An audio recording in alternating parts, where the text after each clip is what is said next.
శ్రీ సత్యసాయి జిల్లా లేపాక్షి పుణ్యక్షేత్రంలో రథోత్సవం వైభవంగా జరిగింది. మహాశివరాత్రి ఉత్సవాల్లో రాత్రి వీరభద్రస్వామి బ్రహ్మ రథోత్సవం నిర్వహించారు.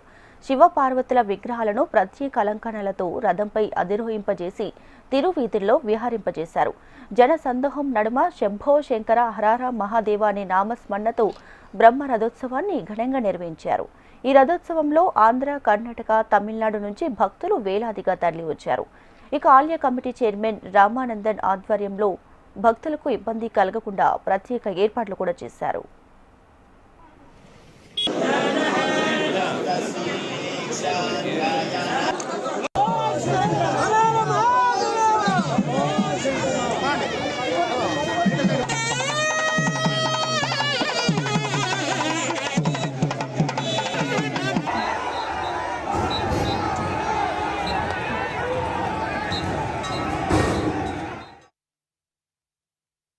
శివరాత్రి బ్రహ్మోత్సవాలు ఘనంగా నిర్వహించబడినాయి. ప్రజలకు భక్తాదులకు ఎటువంటి ఇబ్బందులు లేకుండా నలుమూల నుంచి వచ్చే భక్తులకు ప్రతి ఒక్కటి సౌకర్యాలు కలిగిస్తూ నిన్న జాగరణ రోజు అయితేనేమి మహారుటగా ఈవెంట్ సాగించడం జరిగింది. భక్తాదులందరూ చేసి నిన్న బాగా గ్రాండ్ సక్సెస్ చేశారు.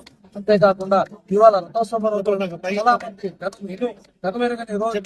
విధంగా భక్తాదులందరూ ఇవాళ ఇచ్చేసి ఇది కూడా చాలా హ్యాపీ సంతోషంగా అనిపిస్తుంది. పేరు పేరున నమస్కారాలు తెలియజేసుకుంటున్నాను. అదే విధంగా ఇవాళ చేసినటువంటి ప్రింట్ అండ్ ఎలక్ట్రానిక్ మీడియా మిత్రులందరికీ ప్రత్యేకంగా కృతజ్ఞతలు తెలియజేసుకుంటున్నాను. అదేవిధంగా ఇవాళ ఇచ్చేసి ఈ బ్రహ్మోత్సవాన్ని జయప్రదం చేసినందుకు మరొకసారి పేరు పేరున ప్రజలందరికీ, ప్రజాప్రతినిధులకు, అందరికీ ధన్యవాదాలు.